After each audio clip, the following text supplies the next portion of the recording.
Cricket ভক্তদের জন্য আসছে বড় সুখবর। শাকিব খানের পর এবার বিপিএলে আসতে পারেন শাহরুখ খান। প্রথমবারের মতো নাইট রাইডার্স ফ্র্যাঞ্চাইজিকে দেখা যেতে পারে দেশের ক্রিকেটের সবচেয়ে জমজমাটপূর্ণ এই টুর্নামেন্টে। 2026 মৌসুমে ভক্তদের জন্য আসছে বেশ কিছু নতুনত্ব। শাকিব খানের মতো বিপিএলে শাহরুখ খানের মালিকানাধীন নাইট রাইডার্স ফ্র্যাঞ্চাইজির আগমন নিয়ে বিস্তারিত রিপোর্ট।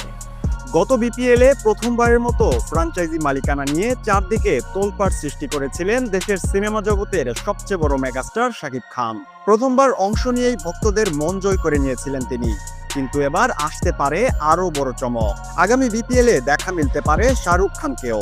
5 মাস বাকি থাকতেই দেশের ক্রিকেটের আলোচনার টেবিলে হট টপিকে পরিণত হয়েছে বাংলাদেশ প্রিমিয়ার লিগের দ্বাদশতম আসর। টুর্নামেন্ট ঘিরে বেশ কিছু নতুন সিদ্ধান্ত আনতে যাচ্ছে বিসিবির নয়া সভাপতি আমিনুল ইসলাম বুলবুল।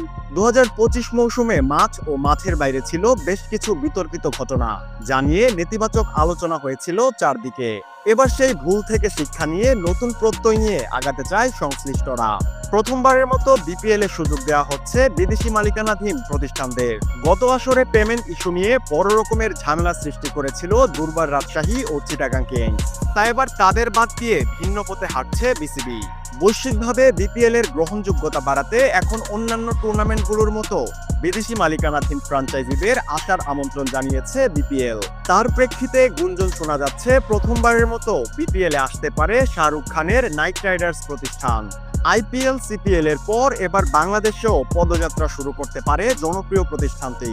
আইপিএল ও ক্যারিবিয়ান প্রিমিয়ার লিগে অন্যতম সফল দল এটি। প্রতি বছর নামকরা ক্রিকেটারদের দলে ভিড়িয়ে চ্যাম্পিয়ন হওয়ার জন্য লড়াই করেন শাহরুখ খান। তাই এবার বিপিএলও যদি তার আগমন ঘটে, তাহলে সেটা নিশ্চিতভাবে বড় খবর হবে দেশের ক্রিকেট ভক্তদের জন্য। শুধু নাইট রাইডার্স নয়, মুকেশ আম্বানির মালিকানাধীন এমআই ফ্র্যাঞ্চাইজিকেও দেখা যেতে পারে বিপিএলে দল নিতে। তবে তারা যদি আসে, তাহলে কোন অঞ্চলকে প্রতিনিধিত্ব করবে সেই বিষয়টি এখনো নিশ্চিত নয়। এদিকে এবার বিপিএলে অংশগ্রহণ করার আগ্রহ প্রকাশ করেছে বাংলাদেশি মালিকানাধীন ফ্র্যাঞ্চাইজি বাংলা টাইগার্স। প্রথমবারের মতো চট্টগ্রাম বিভাগকে প্রতিনিধিত্ব করার ইচ্ছা পোষণ করেছে প্রতিষ্ঠানটি। দেশের ক্রিকেটে অবশ্য বেশ জনপ্রিয়তা রয়েছে তাদের। আবুধাবি টি10 লিগে দলটার অধিনায়কত্ব করেছেন সাকিব আল হাসান। এছাড়া মুসাদ্দেক হোসেন সৈকত, সাব্বির রহমান কিংবা নুরুল হাসান সোহানরাও মাঠ পাতিয়েছেন তাদের হয়ে। এবার বিপিএলে নতুন দল হিসেবে আলোচনায় আছে নোয়াখালী রয়্যালস।